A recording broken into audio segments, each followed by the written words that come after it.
우리들이 세상을 살아가다 보면 가끔 이렇게 말하는 사람들의 소리를 들을 수가 있습니다. 너희들이 믿는 하나님이 사랑의 하나님이라고 말하는데, 그렇다면 어떻게 사랑의 하나님께서 이럴 수가 있느냐, 이렇게 우리 교회 다니는 사람들에게 물을 때가 있습니다. 그리고 하나님이 살아계시다면 어떻게 저렇게 또 악을 행하는 자들을 저렇게 가만히 내버려 두실 수가 있느냐 하면서 이렇게 우리한테 질문을 하면, 사실 우리들이 명쾌하게 그들에게 그 질문에 대한 대답을 참 하기가 어렵습니다. 우리가 하나님을 사랑의 하나님으로 우리가 믿고 또 고백하면서 살아가고 있는 건 사실이지만, 하나님의 깊은 그분의 의도까지 우리가 헤아리기가 우리가 없기 때문에 그렇습니다. 그래서 우리는 말씀을 통해서 이제 그러한 문제점들을 하나씩 때로는 이해가 안 됐던 그런 부분들이 한꺼풀 두 커플씩 이렇게 벗겨가면서 이해가 되어지고, 그리고 이제 보다 더 하나님에 관하여 우리가 지식이 더욱더 이제 자라가는, 그러면서 우리들의 신앙생활이 정말 이제는 의심이 있는 것이 아니라 좀 더 자유로운 자유함을 누리는 그러한 수준에까지 이르러야 되지 않을까, 그렇게 생각을 합니다. 사람이 볼 땐 악한 자들은 다 없어져야 됩니다. 그러나 하나님이 볼 땐 그들도 하나님이 사랑하시지 않습니까? 이렇게 다른 거예요. 사람의 관점에서 보는 것과 하나님의 관점에서 보는 것과. 사람이 때로는 꼭 필요한 사람이 있는가 하면, 어떤 사람은 또 있으나 마나한 사람이 있겠고, 또 어떤 경우에는 있어서 안 될 사람도 있다고 우리들은 이야기를 하지 않습니까? 그런데 하나님이 보실 때는, 우리가 볼 때는 저 사람은 있어서는 안 될 사람으로 볼지 모르지만, 하나님이 보실 때는 그렇지 않다. 그래서 하나님이 우리에게 하신 말씀들을 우리가 생각해 보면 참 어려운 그런 말씀들이 많이 있습니다. 저 원수를 사랑해라. 아니, 내 원수들은 이 지구에서 없어져야 내 속이 시원한데 그 원수를 사랑하라고 하는 건 도대체 이건 무슨 말인가?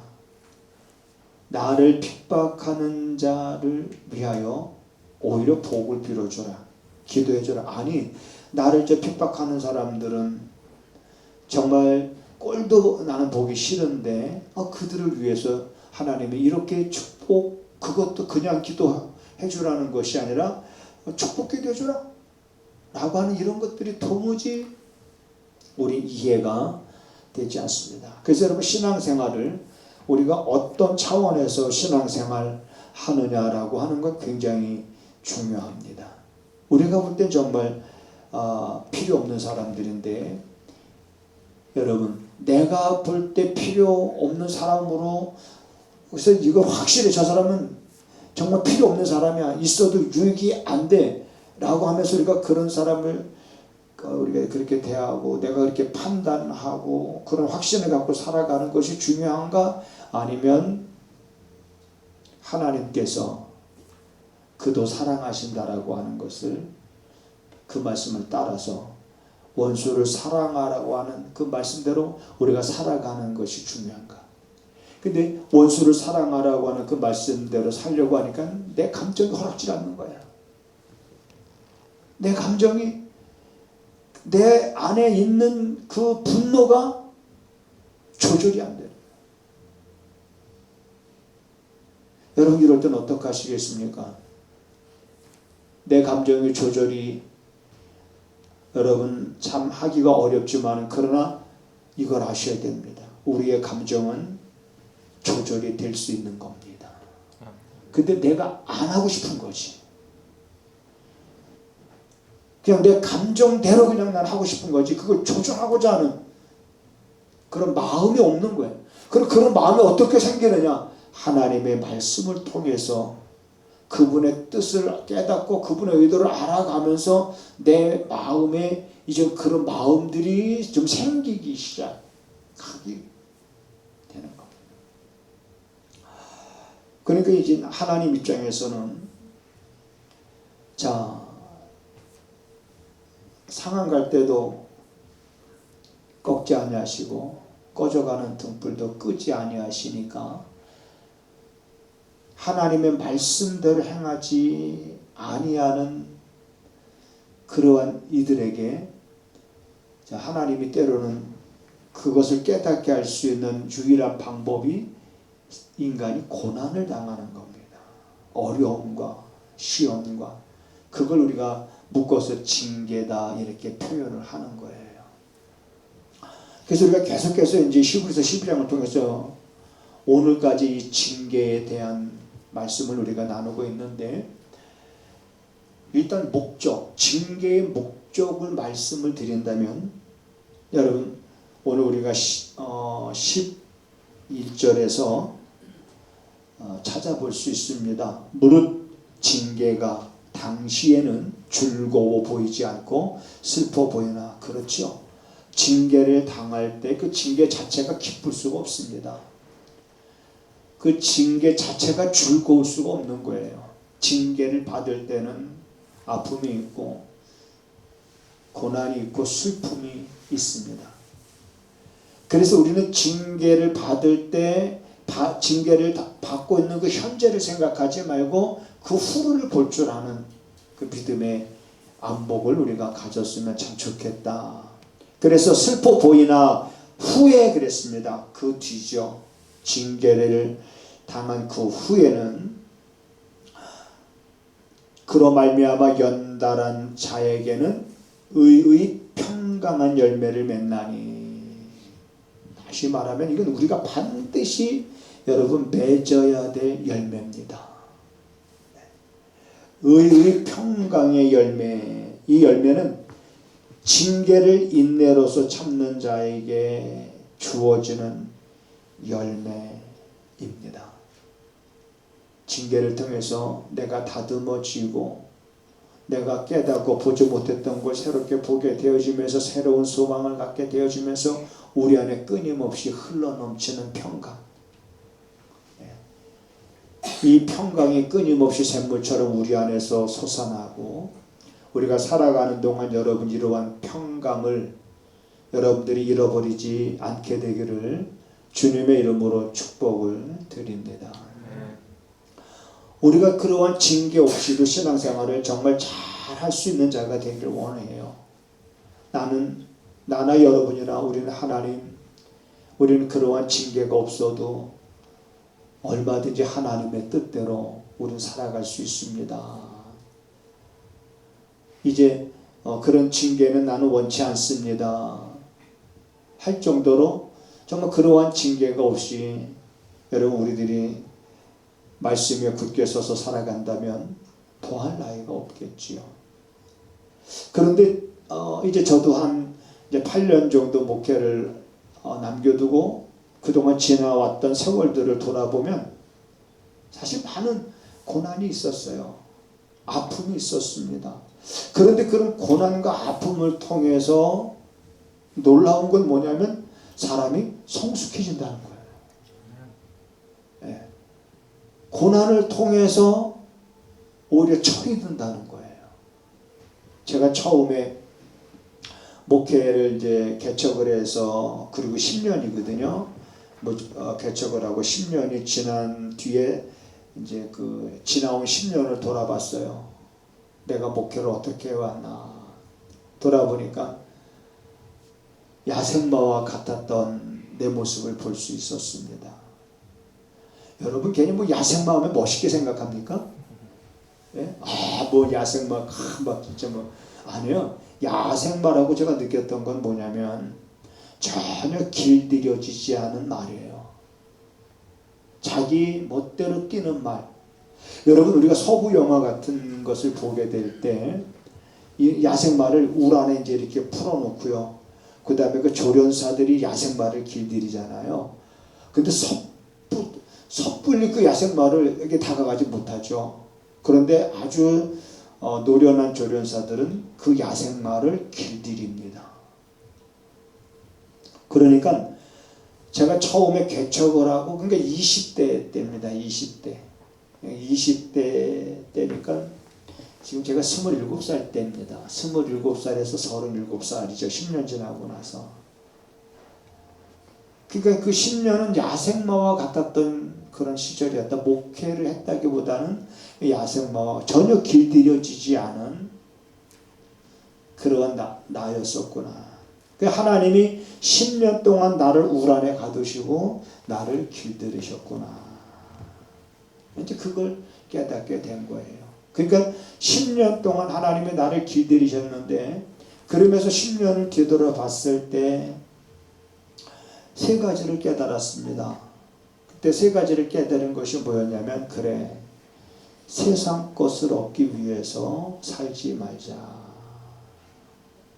그냥 세상에 너무나도 화려하고 뭐 세상에 점점점 좋아지는 것들이 많잖아요. 그리고 세상의 것을 얻으려고 살지 말자. 그 다음에 뭘 또 깨달았냐면 여러분 그런 혹시 얘기 들어보셨습니까? 아우 저 사람이 저게 집사야 저게 밥사지 이런 얘기 혹시 들어보셨습니까? 이게 흔히들 이제 집사 직분을 받았으면 집사로서 정말 열심히 권사로서 열심히 그 직분에 맞는 삶을 살아가면서 교회에 헌신하고 봉사해야 되는데 이건 교회 문제만 일으키니 저게 집사요? 아우 저게 권사요? 막 이제 이렇게 이제 아우 언제 변화되려나 막 이런 이게 이제 제가 대학원 다닐 때 선배가 최 목사 저한테 그래요. 네. 언제 저 집사가 언제 변화돼서 제대로 집사 노릇을 하려나 그거 바라는 게 자네 욕심이야. 이렇게 말하더라고요. 자네 욕심이다. 그들이 변화되기를 바라지 말고 최 목사가 더 변화가 돼야 돼. 저는 그때 그거를 그것이 어떻게 보면 이제 목회의 이제 원칙이 되어졌죠. 그래, 그게 맞구나. 그게 정답이로구나. 그렇구나. 그런 거로구나. 자, 이런 것들이 그냥 깨달아진 게 아니에요. 그냥 그런 어떤 아픔과 고난과 소위 말하면 이런 때로는 징계를 통해서 내가 그런 고난 속에 있을 때에 이제 그런 것들을 이렇게 이제 깨달아지게 됩니다. 예전에는 지금은 모르겠습니다. 예전에는 남자는 군대 갔다 와야 사람 된다 이런 말 했어요. 이게 무슨 말입니까? 군대 갔다 와야 사람이 된다. 군대 갔다 와야 철이 좀 든다. 이런 뜻인데 왜 군대를 갔다 와야 남자는 사람이 되느냐? 군대 가서 훈련받고 군대 가서 규칙적인 생활을 하고 그 특수사회 속에서 자기 감정대로 할 수 있는 게 아니라 거기선 군인들은 명령에 살고 명령에 죽는 그런 특수사회니까 그 속에서 정말 많은 인내를 배우게 되고 그래서 군대 갔다 와야 사람이 된다. 이제 이런 표현을 썼습니다. 군대 3년 동안에 많이 다듬어진다는 얘기지요. 그 군대의 3년의 기간이 참 힘들고 오죽하면은 제대하고 나서 자기가 군대 생활 했던 그 지역을 보고 소변을 보지 않는다. 너무 지긋지긋해가지고 그런 3년 동안의 그 삶 속에서 많이 성숙해져서 이제 제대하고 나오니까 어르신들이 역시 남자는 군대 갔다 와야 사람이 된다. 요즘에는 군대 갔다 오면은 사람 버린다 이런 얘기가 있습니다. 우리 앞으로 군대 갈 우리 지은이도 군대 가야지. 가온이 형 갔다 온 다음에 바로 바톤 체인지 해야지. 근데 그러지 않길 바라지만 너무 편하다는 거예요. 너무 편하니까 군대 갔다 오면 오늘 사람 버린다. 오늘 이제 이런 이야기들이 있습니다만, 제가 말하고 싶은 건 예전에 우리 군대 생활할 때는 남자는 군대 갔다 와야 사람이 된다. 다시 말하면 우리의 삶 속에 어느 정도의 고난은 참 불가불 필요하다, 이런 생각을 갖습니다. 자, 이스라엘 백성들이 여러분 광야의 40년 생활이 어땠을까요? 이스라엘 백성들의 광야 40년의 생활이 정말 행복했을까요? 아니면 지겨웠을까요? 그러니까 여러분 생각에는. 자, 이스라엘 백성들이 광야 생활하기 전에 어떤 생활을 했습니까? 애굽의 노예 생활을 했어요. 그럼 애굽의 노예를 있을 때는 이 지긋지긋한 이 노예의 삶에서 벗어나면 다른 소원이 없겠다 라고 아주 간절하게 그 애굽의 노예의 삶으로부터 벗어나기를 원했을 거예요. 그래서 그때 하나님의 부르짖기 시작하지 않았습니까? 그래서 하나님 모세를 통해서 이제 그들은 노예의 애굽에서 이제는 벗어나 하나님의 약속하신 가나안 땅을 가는 과정 속에 이제 광야에서 40년을 살아가는데 행복했을까요? 애굽의 노예에서 벗어났으니까. 그렇죠. 애굽의 노예 생활에서만 벗어나면 행복할 줄 알았던 거예요. 그런데 이제 애굽의 노예 생활에서 벗어나서 이제 광야의 삶을 40년을 사실은 그들이 살아가게 된 것도 그들의 불신앙 때문이잖아요. 그런데 광야에서의 40년 동안 가만히 그들의 삶을 보면 그들이 한 것은 별로 없습니다.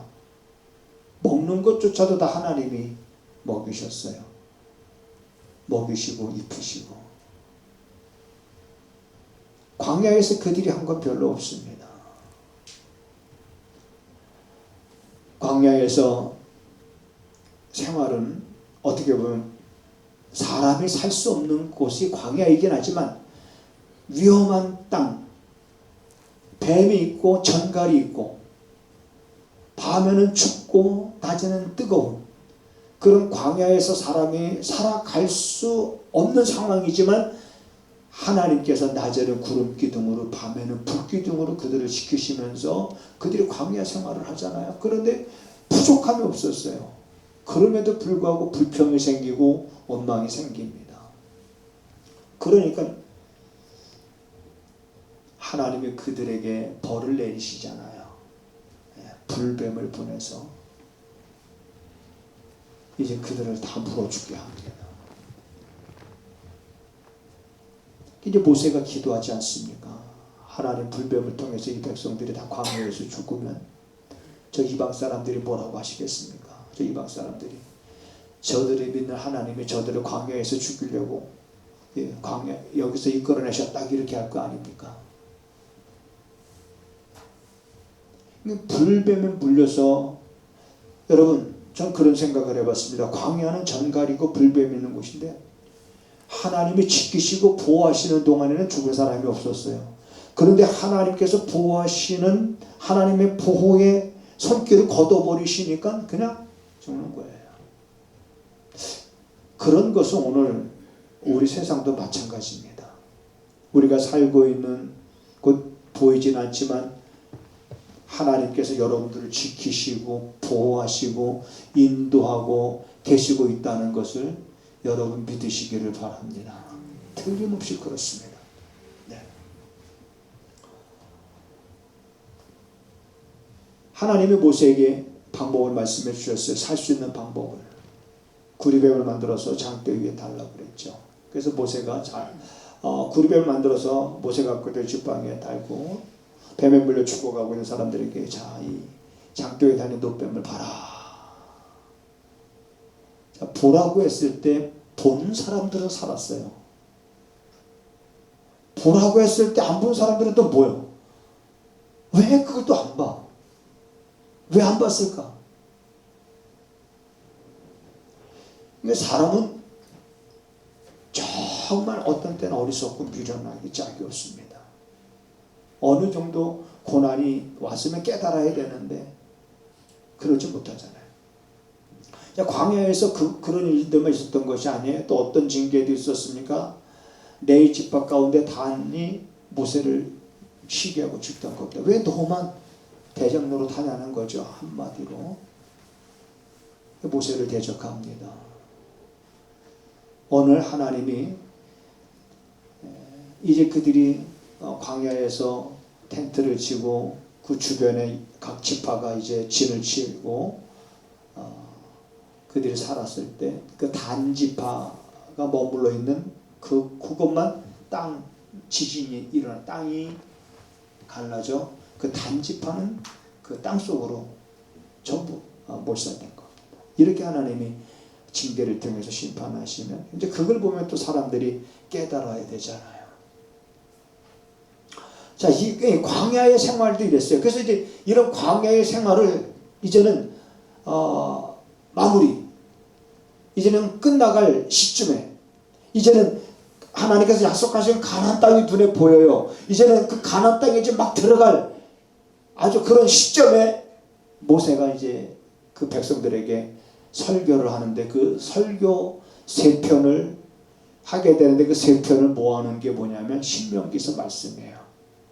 신명기서는 뭐냐면 이스라엘 백성들이 40년의 광야 생활을 마치고 이제 하나님의 약속하신 가나안 땅 들어가기 직전에 이제는 가나안의 땅에 들어가서 살게 될 이 백성들을 향해서 모세가 설교한 내용이에요. 그 가운데 첫 번째 설교편에 속한 내용인데 8장에 보면 신명기서 모세가 이런 말을 합니다. 너희가 이제 하나님의 약속한 땅에 들어가서 배가 부르고 등이 따뜻하고 아름다운 집을 짓고 은과 금이 증식이 되어지면 그때 너희가 여호와를 잊어버리지 않게 되도록 조심해라. 자, 오늘 12장 히브리서 12장에 보니까 이런 말씀이 있습니다. 너희에게 권면하신 말씀을 잊었도다.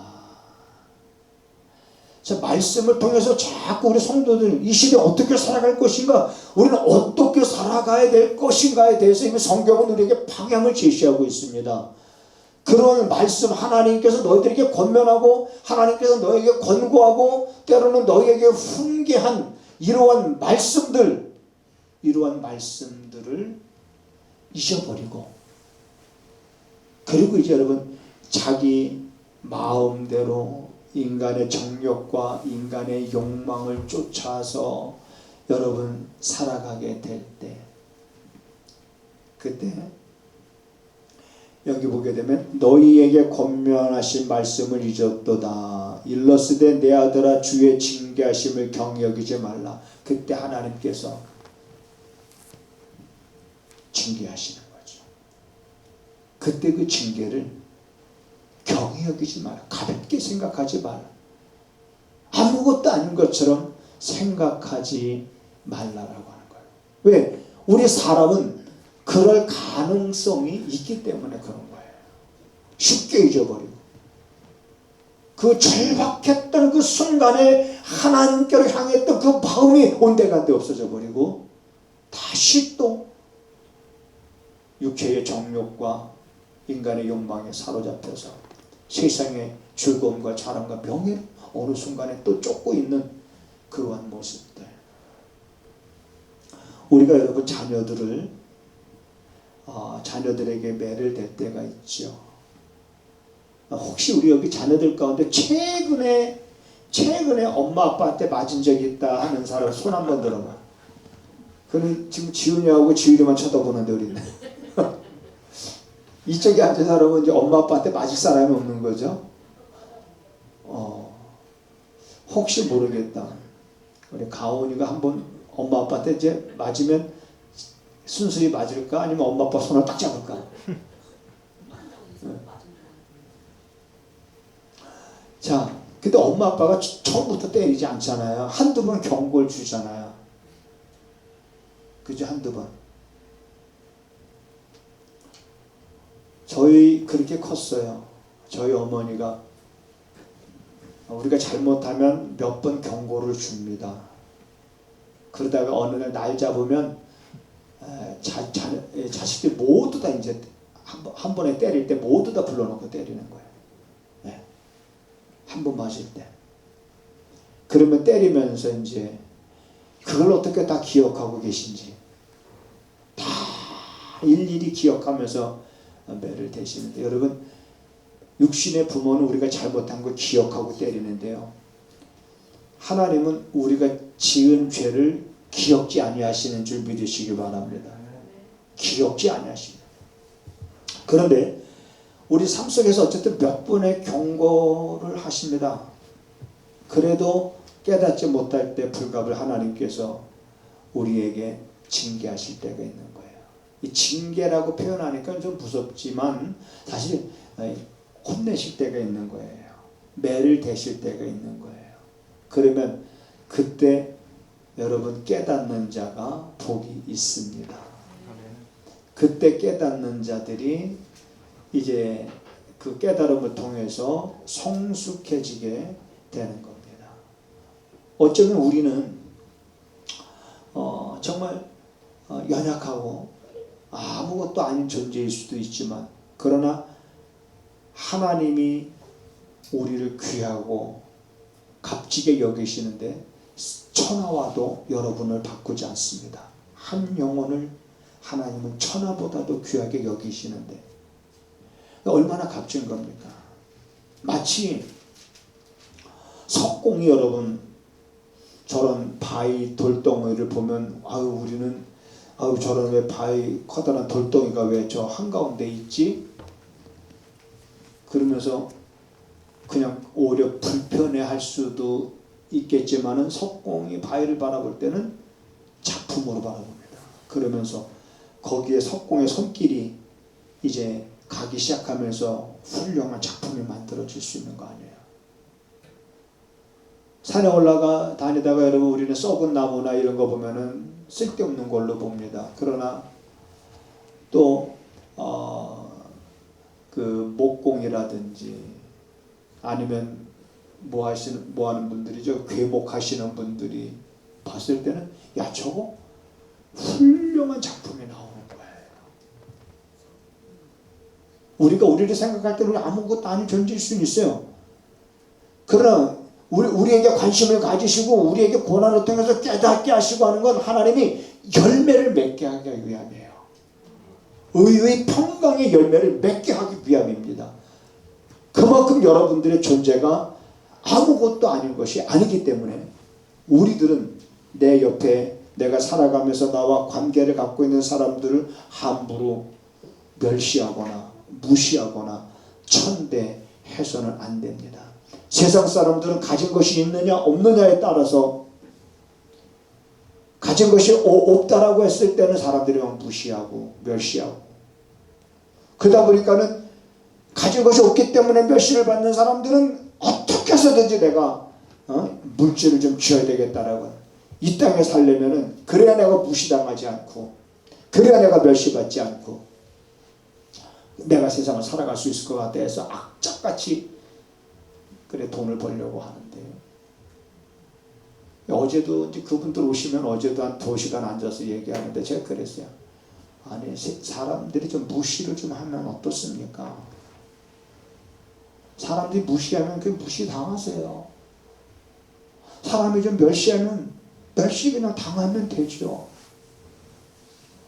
왜? 우리는 하나님이 우리에게 베푸신 은혜가 어떤 은혜인지 알지 않습니까? 우리가 받은 바 은혜가 얼마나 큰데 그까지 조금 무시당하고 멸시당했다고 해서 내가 감정을 출렁거리면서 그것 때문에 섭섭하다고 그걸 마음에 끌어안고 그걸 해결하지 못해가지고 신앙생활 하는데 기쁨 잃어버리고 감사 잃어버리고 교회 가는데 발걸음 즐겁지 않게 살아가서 되겠느냐. 그냥 무시하면 무시 좀 당하면 어떻습니까? 예수님도 이 땅에서 얼마나 무시당했고 멸시당했고 고초를 겪으셨습니까? 우리 예수 믿는 사람들이에요. 당신 누구요? 나 예수 믿는 사람입니다. 아, 그렇군요. 역시 예수 믿는 사람은 다르다 그래야 되는데 지금은 예수 믿는 사람들 다르다라는 소리 듣기가 정말 어려운 시대에 우리가 살아가고 있습니다. 나는 여러분들이 그렇지 않기를 주님의 이름으로 축원합니다. 우리가 그러한 모습으로 철이 들어가고 성장에 가기 위해서 불갑을 때로는 하나님이 우리를 매를 대실 때가 있는 거예요. 그런 고난이 있을 때, 그런 징계가 있을 때 그것은 우리로 하여금 열매를 맺게 하기 위한, 부모가 자녀를 혼낼 때 내가 너를 미워서 때리는 줄 아냐 임마, 너 잘되게 하기 위해서 하는 거지. 부모가 이렇게, 그게 사실 부모 마음이에요. 여러분, 부모가 자녀를 사랑하지만 이 부모가 자녀를 사랑하는 이 사랑도 정말 깊이는 꽤 깊은 거예요. 깊은 거지만 이건 하나님의 사랑에는 사실 비교할 수는 없습니다. 부모가 자식을 정말 사랑하고 그 자식을 위해서도 죽을 수 있는 것이 부모의 사랑이지만은 그런 부모의 그런 사랑이 이웃집 아이한테는 조금도 안 가요. 이웃집 아이들한테는 사랑이 그렇게 안 가요. 자기 자식이라고 하는 것은 국한되어 있는 거죠. 근데 하나님의 사랑은 아니잖아요. 보편적인 것이잖아요. 하나님의 사랑.